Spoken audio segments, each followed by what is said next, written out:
Assalamualaikum warahmatullahi wabarakatuh. Halo teman-teman Psikologi 6A2. Kami dari kelompok 4 akan mempresentasikan terkait hambatan komunikasi. Saya Alisa Elma Zakia Ar-Rahma dan ada rekan saya Alfa Ikoh Lidinia. Kemudian terdapat rekan saya Amalia Firda Afifa dan ada rekan saya Novi Kumala Ekra Anggraini, ada Reza Triana dan Yumna Fadila Rifda.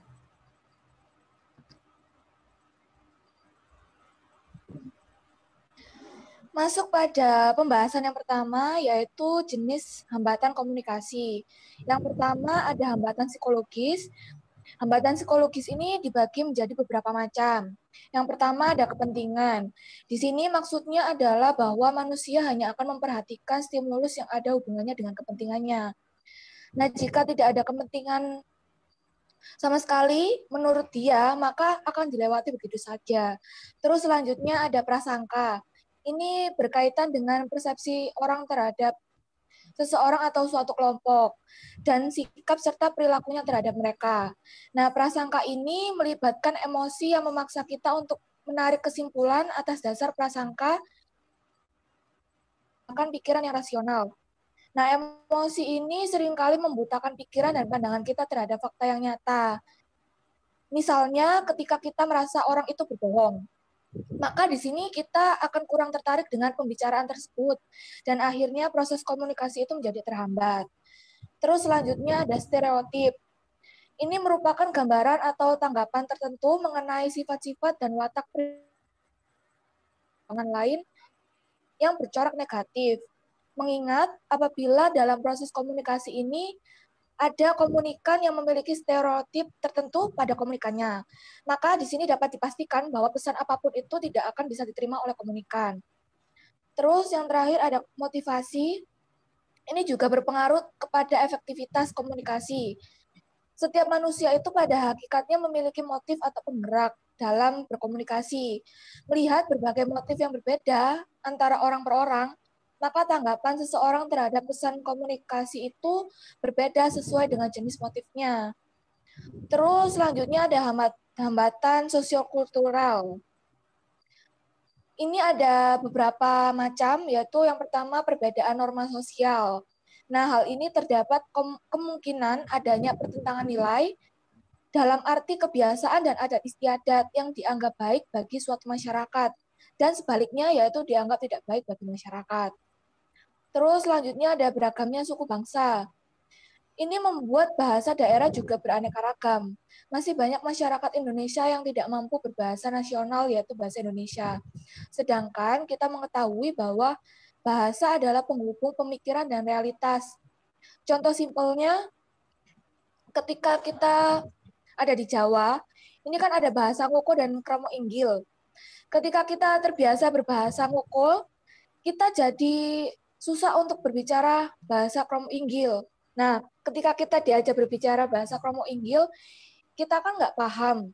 Akhirnya komunikasi itu jadi terhambat. Terus, alasan mengapa semantik dianggap sebagai hambatan dalam proses komunikasi itu terletak pada bahasa yang digunakan oleh komunikan. Hambatan semantis dalam suatu proses komunikasi ini dapat terjadi dalam beberapa hal. Yang pertama itu komunikator salah mengucapkan kata-kata atau istilah dikarenakan berbicara terlalu cepat. Terus yang kedua adanya perbedaan makna dan pengertian untuk kata atau istilah yang sama sebagai akibat dari aspek psikologis. Terus yang terakhir, yang ketiga, adanya pengertian yang konotatif. Selanjutnya akan dijelaskan oleh Mbak Amel. Terima kasih Mbak Dini. Jenis hambatan komunikasi selanjutnya yaitu hambatan interaksi verbal. Di dalam interaksi verbal ini terdiri dari polaritas, orientasi, evaluasi, dan indiskriminasi. Polarisasi sendiri merupakan kecenderungan untuk melihat dunia dalam bentuk lawan kata dan menguraikannya dalam bentuk ekstrem seperti baik, buruk, positif, negatif gitu. Jadi kita itu memiliki kecenderungan yang kuat untuk melihat titik ekstrem dan mengelompokkan manusia, objek, dan kejadian dalam bentuk lawan kata ekstrem. Selanjutnya yaitu Orientasi sendiri mengacu pada kecenderungan kita untuk melihat manusia, objek, dan kejadian dengan ciri yang melekat pada diri mereka sendiri. Orientasi sendiri itu terjadi bila kita bertindak seakan-akan seperti label gitu loh. Jadi lebih penting daripada orangnya sendiri. Nah, proses komunikasi ini dalam orientasi komunikasi terhadap komunikator. Selanjutnya yaitu evaluasi. Evaluasi sendiri merupakan risiko yang perlu diketahui komunikator komunikasi massa. Evaluasi ini ditentukan oleh momen pertama proses dalam komunikasi massa. Selanjutnya yaitu yang keempat, indiskriminasi. Diskriminasi sendiri terjadi apabila kita memutuskan perhatian pada kelompok orang atau benda ataupun kejadian dan tidak mampu melihat bahwa masing-masing bersifat unik atau khas gitu dan perlu diamati secara individual.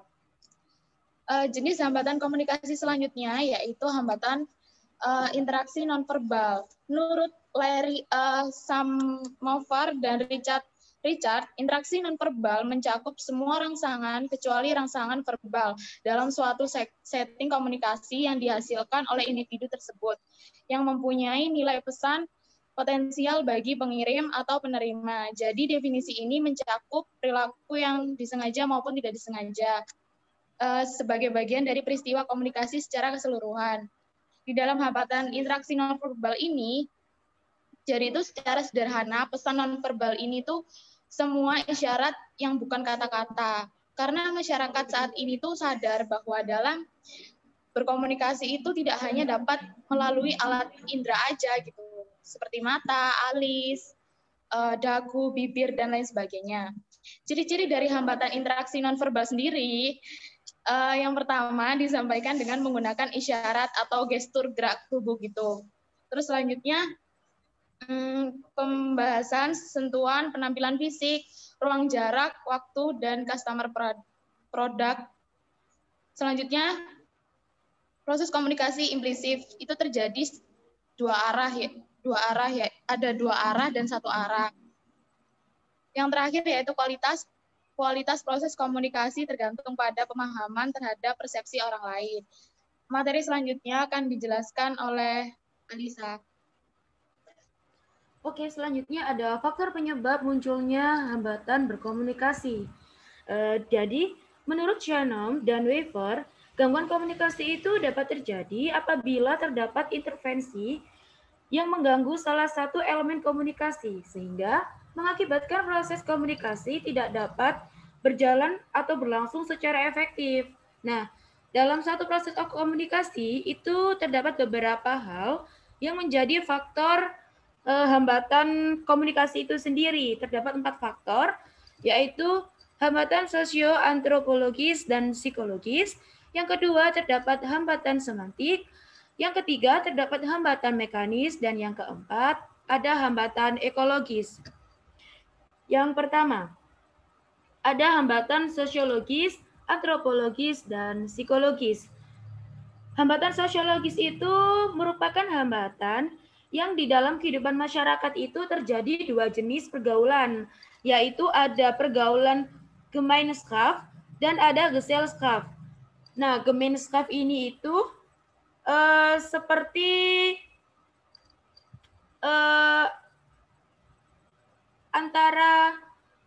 pergaulan antara ayah dan anak yang terjadi secara sistematis. Nah, di situ itu pasti ada terjadi hambatan komunikasi karena mungkin karena sistematis anak itu mungkin jadi sukar untuk cerita atau berkomunikasi. Kadang kan ada ya yang seperti itu. Nggak semua orang tua atau anak bisa terbuka komunikasinya gitu. Terus ada Gesellschaft, di situ ada perbedaan dari segi masyarakatnya itu sendiri. Ada perbedaan agama, ideologi, dan tingkat pendidikan. Nah, contohnya saya mengambil contoh di tingkat pendidikan. Misalkan antara si A dan si B ini saling berkomunikasi. Misalkan si A itu memiliki tingkat pendidikan yang tinggi dan si B memiliki tingkat pendidikan yang rendah. Otomatis kadang itu si B itu belum nggak selalu bisa memahami apa yang dikatakan si A, karena pada dasarnya, pada umumnya orang yang memiliki pendidikan yang tinggi itu biasanya memiliki kosakata bahasa yang luas dan banyak, sedangkan orang yang memiliki tingkat pendidikan yang rendah itu cenderung memiliki kosakata bahasa yang sempit. Jadi kadang itu antara orang yang berpendidikan dan berpendidikan rendah itu kurang bisa ngeblend kalau lagi berkomunikasi. Lalu yang kedua ada hambatan antropologis, di mana di sini itu gangguannya itu dapat terjadi karena perbedaan pada diri manusia, seperti dalam postur, warna kulit, dan kebudayaan yang pada kelanjutannya berbeda dalam gaya hidup atau way of life, norma kebiasaan, dan bahasa. Misalkan, di sini ada para komunikator yang salah satunya itu ada yang bahasa Jawa, ada yang dari suku Batak dan suku Jawa.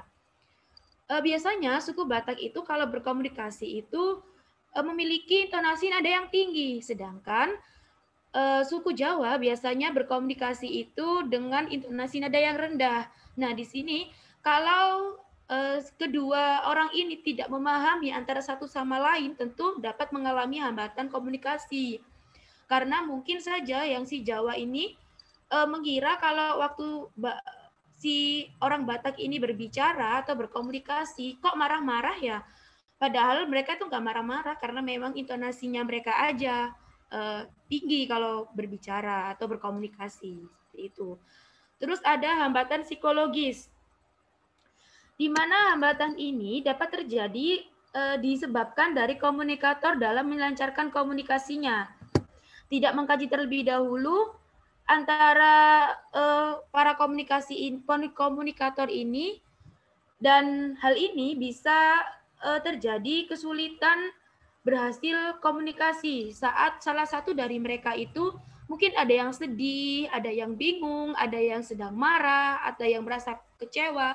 Nah, kalau salah satu dari komunikator ini itu tidak memahami antara diri satu dan lainnya, otomatis juga akan bisa menyebabkan hambatan komunikasi seperti itu. Selanjutnya ada hambatan semantik, di mana faktor semantik ini menyangkut pada bahasa yang dipergunakan oleh komunikator sebagai alat untuk menyalurkan pikiran dan perasaannya kepada komunikan. Demi kelancaran komunikasinya, seseorang komunikator harus benar-benar memperhatikan gangguan semantis ini. Sebab salah ucap atau tulis dapat menimbulkan salah satu pengertian atau misunderstanding, atau salah tafsir atau misinterpretation, yang pada gilirannya bisa menimbulkan salah komunikasi atau miscommunication. Nah, untuk saat ini kan kita lagi pandemi ya. Jadi komunikasi banyak kita lakukan di sosial media. Nah, kalau anak sekarang itu dan kalian-kalian tentunya pasti tahu yang namanya istilah typo. Kadang kita kalau ngetik typo atau salah ketik aja satu huruf, pasti itu lawan bicara kita atau lawan yang chat sama kita itu nggak paham apa ini maksudnya apa ya, dia ngetik apa ya kok gini gitu.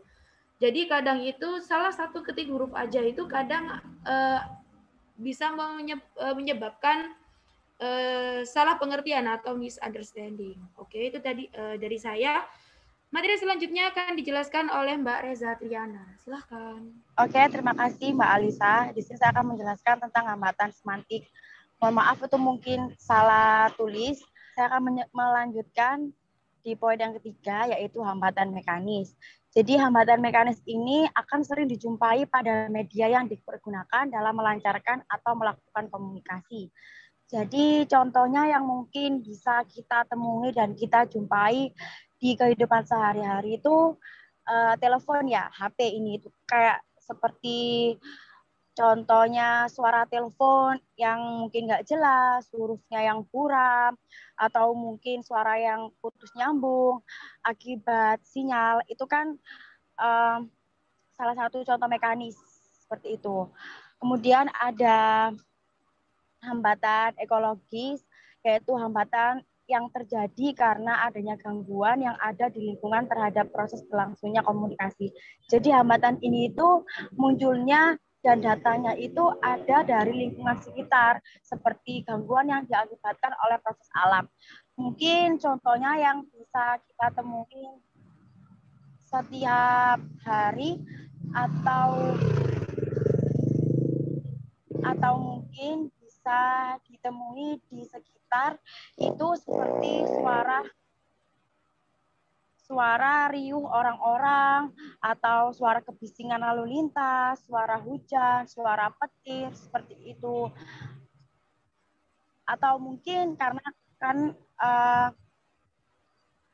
atau mungkin suara dari pesawat gitu. Karena kan seperti tadi contoh yang mungkin disampaikan oleh Mbak Alisa ya, tentang kalau sekarang ini kan kita komunikasikan jadi via online semua. Contohnya juga kalau misal kita ini seperti melakukan Zoom seperti ini, kalau memang lingkungan sekitarnya tidak mendukung atau mungkin banyak suara lalu lintas, nah itu kan juga menjadi hambatan. Nah, hambatan itu masuk dalam hambatan ekologis. Itu. Materi selanjutnya mungkin bisa disampaikan oleh anggota yang lain. Saya akan melanjutkan materi yang disampaikan oleh Mbak Reza, yaitu komunikasi saat mendengar. Mendengarkan itu biasanya kan termasuk hal yang mudah dan sering kita alami dalam sehari-hari. Namun kadang-kala tuh kalau dalam aktivitas ini walaupun kedengarannya sederhana, tapi ada beberapa hal yang bisa menghambat, mengganggu, dan akhirnya menurunkan kualitas proses ini. Hambatan sendiri itu menurut Dilts tahun 2003 ada hambatan dalam mendengar itu dari 3 sumber, yaitu lingkungan dalam diri seorang pendengarnya sendiri dan dari diri si pembicaranya. Yang pertama yaitu hambatan dari lingkungan. Kondisi lingkungan itu juga bisa menurunkan kualitas dan kuantitas dari pesan yang disampaikan.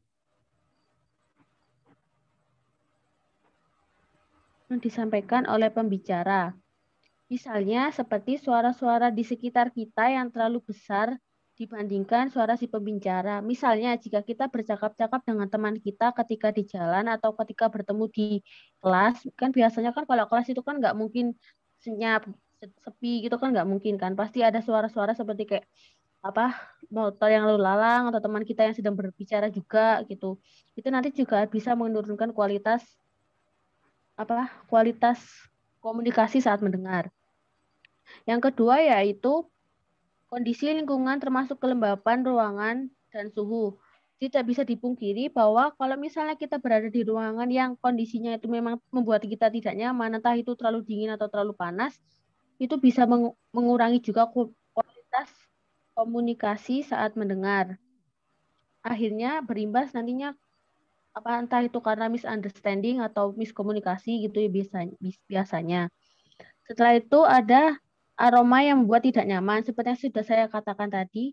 Meskipun kedengarannya sepele, tapi hal ini juga dapat mengganggu atau menghambat komunikasi saat mendengar. Yang terakhir yaitu adalah posisi antara pendengar dan pembicara.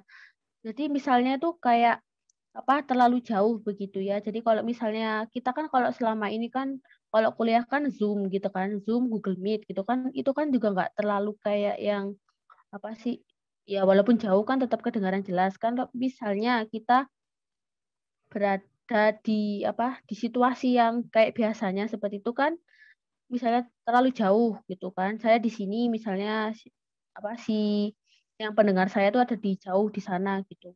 Nah itu kan bisa jadi dia nggak dengar dan akhirnya mempengaruhi kualitas komunikasi saat mendengar.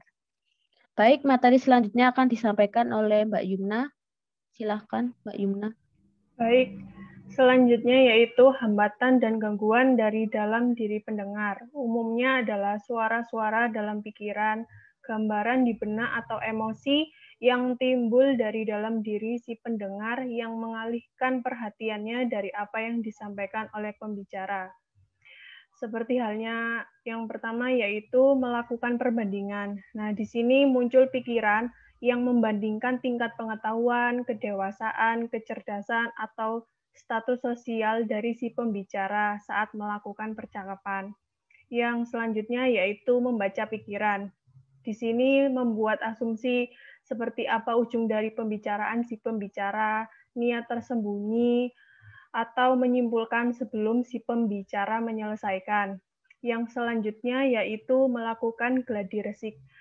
Gladi resik di sini yaitu ketika seseorang melakukan gladi resik dalam pikirannya tentang apa yang nantinya akan diutarakan. Jadi menemukan kata-kata yang sesuai, sikap dan postur tubuh yang seperti apa saat berbicara, bahkan kesan yang ingin didapatkan saat berbicara itu seperti apa. Kemudian yang selanjutnya yaitu menyaring. Menyaring di sini hanya mendengar hal-hal tertentu atau hal-hal yang penting saja dan mengesampingkan yang lainnya. Yang selanjutnya yaitu kisah diri.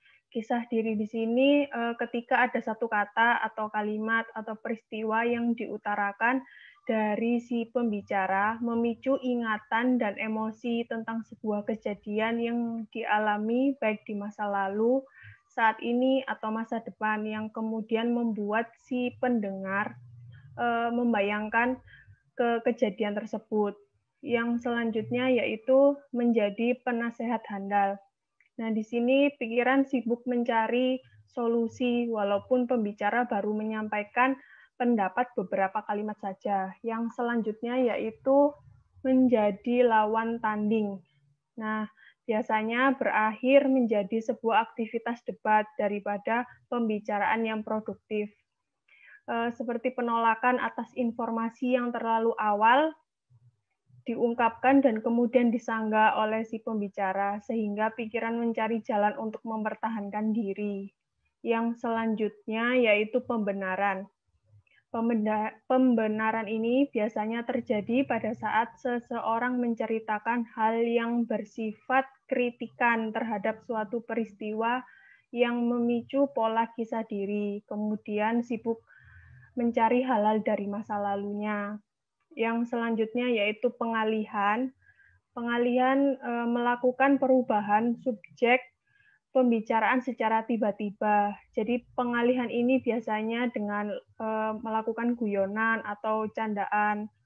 Seperti itu. Yang terakhir yaitu penghibur. Penghibur di sini pikiran disibukkan dengan mencari cara agar si pembicara merasa dihargai, senang, dan disetujui. Yang selanjutnya dilanjutkan oleh Mbak Novi. Baik, yang ketiga yaitu ada hambatan yang berasal dari pembicara. Seperti yang sudah saya sampaikan, tadi hambatan itu tidak hanya berasal dari lingkungan, dari orang yang menyampaikan, ataupun dari orang yang mendengarkan. Dan sekarang yaitu hambatan yang berasal dari pembicara. Jenis hambatan ini sendiri itu mengakibatkan distorsi pada pendengar dan pemicu terjadinya jenis-jenis hambatan yang telah disebutkan sebelumnya. Yang pertama yaitu hambatan kultural atau budaya. Komunikasi yang kita lakukan dengan orang yang memiliki kebudayaan atau latar belakang yang berbeda mengandung arti bahwa kita harus memahami perbedaan dalam hal nilai-nilai, kepercayaan, dan sikap yang dipegang oleh orang lain. Misalnya, jika saya memiliki seorang teman yang seperti yang sudah dijelaskan Mbak Alisa tadi ya, misalnya saya memiliki teman yang berasal dari Medan, ya, saya menggunakan bahasa Jawa. Tentunya kan orang itu tadi kan tidak memahami apa yang saya katakan, karena dia kan bisanya kan bukan bahasa Jawa gitu kan ya. Jadi kan hal ini bisa menghambat komunikasi yang terjadi di antara kami berdua. Yang terakhir yaitu hambatan fisik atau fisiologis. Kondisi tubuh pendengar itu juga mempengaruhi. Pendengar dan pembicara itu juga mempengaruhi kualitas pesan yang diterima dan disampaikan. Misalnya, jika salah satu itu ya mohon maaf sakit gitu kan, atau mungkin dalam keadaan lapar, atau dia tuh memiliki daya tahan seseorang yang untuk mendengarkannya itu sedang kacau karena fokus terhadap hal lain seperti tadi itu kan lapar, itu kan haus gitu. Oke, terima kasih. Ini daftar pustaka yang kami gunakan sebagai referensi rujukan kami.